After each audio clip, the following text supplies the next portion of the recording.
লুবনা, জি বাবা। মামনি হুটহাট করে কোথায় চলে যাস? হ্যাঁ, আমাকে একটু বলে গেলে ভালো হয় না? একটু চিন্তা বলতে থাকতে পারি। চিন্তা করার কি আছে বাবা? তুমি আমার জন্য একটা স্মার্ট ড্রাইভার রেখে দিয়েছো, তারপরও চিন্তা করছো? না, তা ঠিক আছে, তুই তো এখন বড় হয়েছিস, একটু সাবধানে চলাফেরা করা উচিত। এলাকায় তো গুন্ডা পান্ডা বেড়ে গেছে। ওদের বসে ভাগ্নের সাথে অসভ্যতা করার সাহস ওরা পাবে?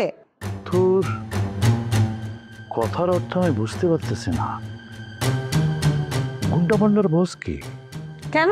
তুমি এলাকার চাঁদাবাজ, গুন্ডা, সন্ত্রাস সব তো তোমার জন্য, সব তো তুমিই পালো। এই কারণে আমার এখন আর কোথাও ঘুরে বেড়াতে ভয় লাগে না। গুন্ডা পান্ডা, চাঁদাবাজ, সন্ত্রাসী এসব আমি চালাই? এটা তোরে কে করছে? আচ্ছা, ওদের কারোর নামটা বলতে পারবি? নাম আমার বলতে হবে না, তুমি আজকেই টের পাবা। মামা একটা কথা বলি, গরিবের হক মেরে তুমি কখনো শান্তিতে থাকতে পারবা না, কেউ পারে না। এখনো সময় আছে, ভালো হয়েছ। মানুষজন অনেক কিছু ছাড় দেয়, কিন্তু অপরাধ করলে আল্লাহ কখনো ছাড় দেয় না। লুবনা, আমি বুঝতে পারছি আমার বিরুদ্ধে যাতা বলে তোর কান কেউ ভারী করছে, কিন্তু আমি তো কারো ক্ষতি করি নাই। আমি তো শান্তিপ্রিয় মানুষ, আর তুই তো আমার সাথেই থাকোস। আমার কোনো আচরণে কখনো মনে হয়েছে আমি গুন্ডা পান্ডা সন্ত্রাসী কাউকে কখনো কোনো ছাড় দিয়েছি? মামা, আমি এমনি কোনো কথা বলি না, আমি ঘটনাটা শুনেছি। আমি তোমাকে এমনি এমনি ব্লেম করছি না। আমি লোকজনের কথায় কান দেই না, লোকজনের কথা যাচাই বাছাই করে যদি আমি দেখি যে তোমার কোনো দোষ নেই, তাহলে তো আমি বুঝেই নিব যে আমার মামার ভালো চরিত্রের মধ্যে দাগ দেওয়ার জন্য এসব কথা বলছে মানুষ।